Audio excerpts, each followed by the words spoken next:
இந்த கஸ்டமரை சாட்டிஸ்ஃபை பண்ணுறது கொஞ்சம் கஷ்டம்தான் போல அப்படின்னு சொல்லி தான் இந்த கேக்கை நான் பண்ண ஆரம்பித்தேன். ரொம்ப பெரிய டிஸ்கஷனுக்கு அப்புறம் தான் இந்த ஆர்டர் நமக்கு வந்து கன்ஃபார்ம் ஆச்சு. இவங்க வந்து ஈஸியர் சைடு இருக்காங்க, பெரும்பாக்கம்ல அவங்க ஹஸ்பண்ட் வந்து கலெக்ட் பண்ணிப்பாங்க அப்படின்னு சொல்லியிருந்தாங்க. சூஸ் பண்ணி இந்த ஃப்ளேவர் பார்த்தீங்கன்னா ப்ரீமியம் பட்டர்ஸ்காட்ச் கேக். நம்மளுடைய பட்டர்ஸ்காட்ச் கேக்கில் வந்து பார்த்தீங்கன்னா நம்ம ஹோம்மேட் கேரமல் சாஸ் ரெடி பண்ணி பண்ணுவோம். ஸோ இதில் வந்து நம்ம வந்து நட்ஸுமே ரோஸ்டட் நட்ஸ் ஆட் பண்ணி பண்ணியிருப்போம். இந்த டேஸ்ட் பார்த்தீங்கன்னா கஸ்டமருக்கு ரொம்ப ரொம்ப பிடிச்சி போச்சுங்க. நமக்கு வந்து இவ்வளோ ஒரு ஸ்வீட்டான ரிவ்யூ கொடுப்பாங்க அப்படின்னு சொல்லி நான் எக்ஸ்பெக்ட் பண்ணவே இல்லை. பிகாஸ் அவங்க வந்து கஸ்டமைசேஷனில் வந்து இந்த மாஷான் பியர் தீமில் கேட்டிருந்தாங்க. அதில் வந்து நிறைய பிக் சென்ட் பண்ணி நிறைய கேட்டிருந்தாங்க. அவங்க சொன்னது என்னன்னா, கொஞ்சம் நல்லா பண்ணி கொடுங்க, நல்லா இருக்கணும், டேஸ்ட் வைஸ் ரொம்ப நல்லா இருக்கணும் அப்படிங்கிற மாதிரி எப்படி சொல்கிறது, கொஞ்சம் ஒரு ஹெசிடேஷனோட தான் நம்மக்கிட்ட இந்த ஆர்டர் வந்து கொடுத்தாங்க.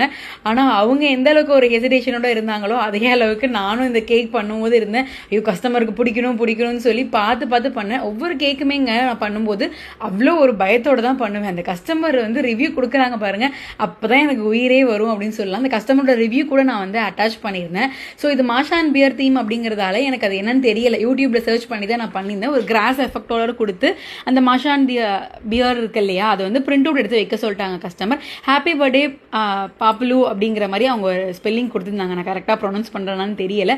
ஸோ அவங்க கேட்ட மாதிரியே அதுவுமே நம்ம வந்து ரைட் பண்ணி கொடுத்தாச்சு.